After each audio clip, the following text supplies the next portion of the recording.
Assalamualaikum warahmatullahi wabarakatuh. Saya Nafisa Hirani dari kelas HID dengan NIM 151210161 akan membawakan materi mengenai keutamaan sholat dan bahaya meninggalkannya. Sebelum memasuki inti materi, mari kita ulas dulu apa sih pentingnya sholat itu.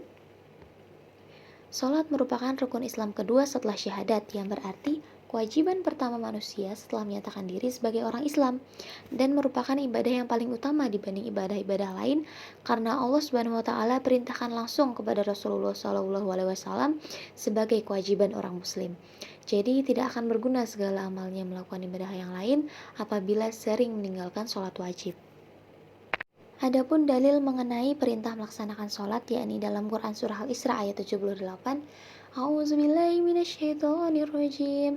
Aqimis sholata liduluki syamsi ila ghasyakil laili wa Qur'anal fajri inna Qur'anal fajri kana masyhuda.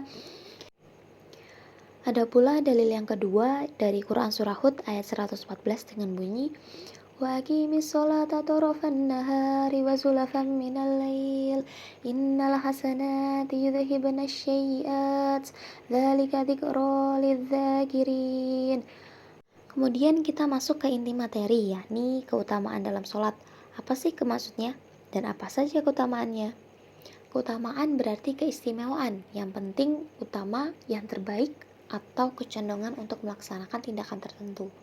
Sedangkan sholat merupakan salah satu dan yang utama dari jenis ibadah pemeluk agama Islam.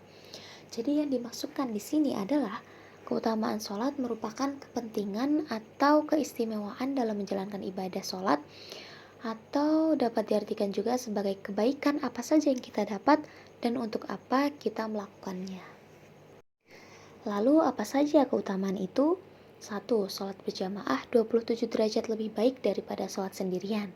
Yang kedua, pergi ke masjid untuk sholat wajib akan mendapatkan pahala yang besar.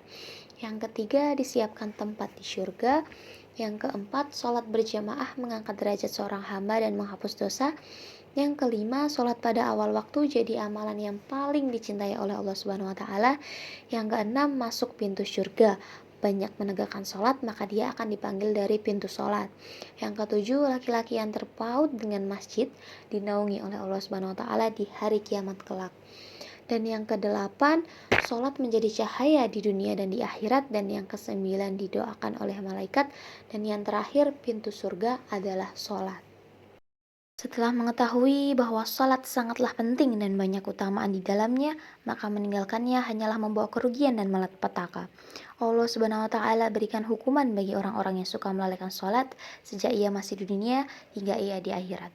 Hukumannya ketika ia di dunia, dikurangi umur dan rezekinya, Allah Subhanahu wa taala hilangkan cahaya saleh dari wajahnya, amal kebaikan tidak diberi pahala dan doanya tidak diijabah.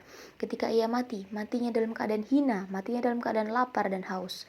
Dan ketika ia di dalam kubur, disempitkan kuburannya, dinyalakan api dalam kuburnya dan didatangkan kepadanya ular syuja. Dan ketika ia di akhirat, diberatkan ketika amalnya dihisap, Allah Subhanahu wa taala murka kepadanya dan Allah Subhanahu wa taala masukkan ia ke dalam neraka.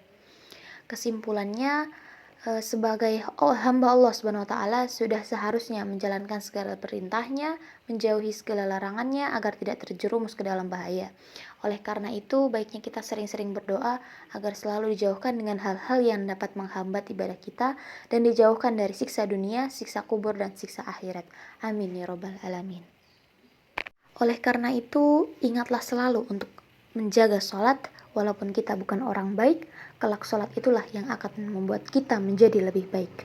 Terima kasih atas perhatiannya. Apabila ada kekurangan itu datangnya dari saya, dan apabila ada kelebihan itu datangnya dari Allah Subhanahu wa taala. Billahi taufiq wal hidayah. Wassalamualaikum warahmatullahi wabarakatuh.